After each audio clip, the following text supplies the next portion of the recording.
All right, so my name is Tiffany, and today I'm going to talk to you about diversity, particularly the need for more diversity in bike planning. Now I'm going to say some things that might make you uncomfortable. Please don't hate me, don't write my employer. Just realize that, like Outkast said, I'm just being honest. Okay, so in planning, we think that we are a diverse group. We have pages on diversity. We have divisions dedicated to diversity. We have our Ethnic and Cultural Diversity Committee. But really, there is a disconnect between how diverse we think we are and the reality of it, especially in bike ped planning. Traditionally, bicycling is viewed as a spectator sport. It used to be something we did a lot more often, but kind of got relegated to those people in spandex. We watched the Tour de France, we say, oh yeah, Lance Armstrong is really great, but not something we would actually do ourselves. But today it's become more normalized. We see lots of people, with their kids, in the parks, doing regular things. Okay, yeah, it's great. And now we have more images of users. We realize that it's not just spandex. People can actually bike in their own work clothes. We actually see it on the runway now. Yes, on the runway, and not too bad, if I must say so. But this is something that we wouldn't see.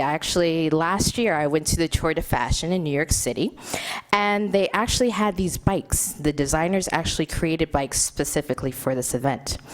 Now the bike is the new marketing tool. It's something that you see in the ads with the models.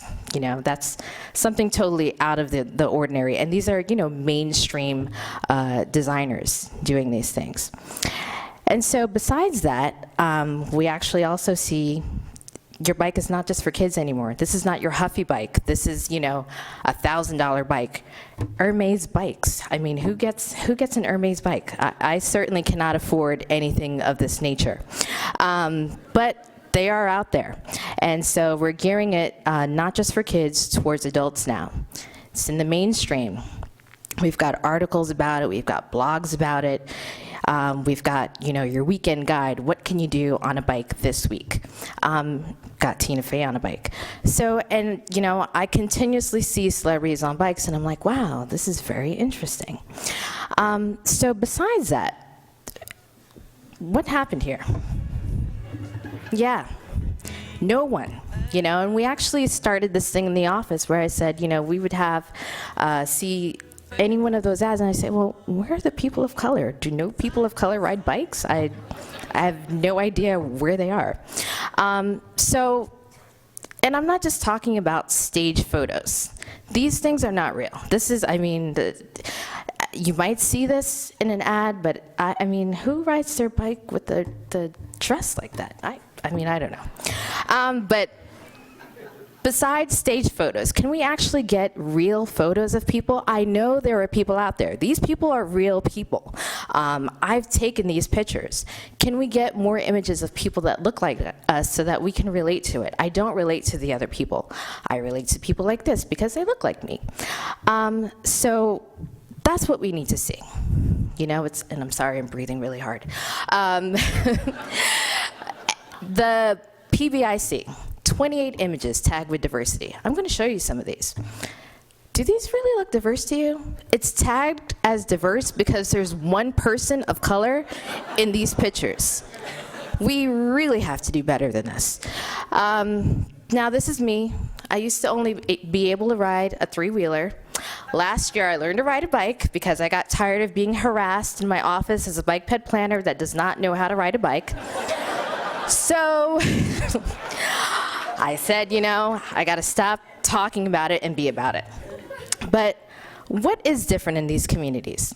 It's serious, there is a stigma about being considered poor.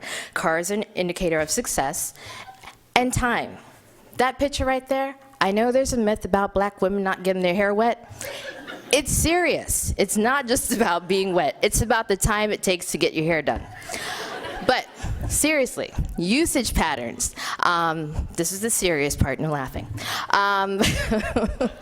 Bicycling actually is done not just for recreation. It's really done as a function in communities of color. With whites, it's for recreation. With Hispanics, it's to get to your place of business. Language, you know, there is some type of, we don't necessarily want to go to the DMV because we're not sure, you know, if we're going to come back, if we're going to get arrested, because we don't have our papers in order. So these things do happen. The cost. It's expensive to have a bike. And when you don't have a car, it costs a lot of money. And when you have a ratty car like a hoopty, it actually costs more money to continuously put money into it to fix it. So these are the things that are happening out there. Safety. No one wants to ride with cars. It's very unsafe, and when you don't know how to do it, for a person like me that just learned how to ride, you don't want to get out there on the road. And when your bike is that expensive, theft is a real problem. It's expensive, and I'm not going to buy a bike to just have it stolen. So some of the other things are lack of bike shops. Newark, one of our largest cities in New Jersey, does not have a bike shop. I am a bike ped advocate for Montclair. There are 2 bike shops in Montclair. Why? It's the demographics. Lack of bike facilities. There are none. Lack of bike education, lack of bike storage. So I want to tell you guys, don't just talk about diversity, be about it. This is a quote from our lovely chapter president, Chuck Latini. I don't know if he's here today, but let's stop talking about those communities. Those communities are our communities, okay? We can't just plan for the people in those communities anymore. Let's take it mainstream. When I saw this picture of Halle Berry on a bike, I was like, yes, they're getting it. And that's all I want to tell you. I hope you enjoyed my presentation. Thank you.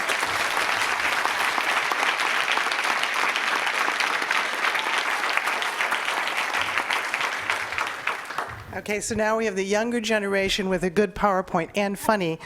I'm noting her name. She's never getting back on the conference program because somebody has to stand up for the older, boring people, you know? That's it. Is a community of color Orange, New Jersey? Does that count? From Orange? Oh, yeah. All right, well, that one, we're on to Amanda Walter. She is the principal of Walter Communications in Lafayette, California, and she is presenting on behalf of the SWA Group.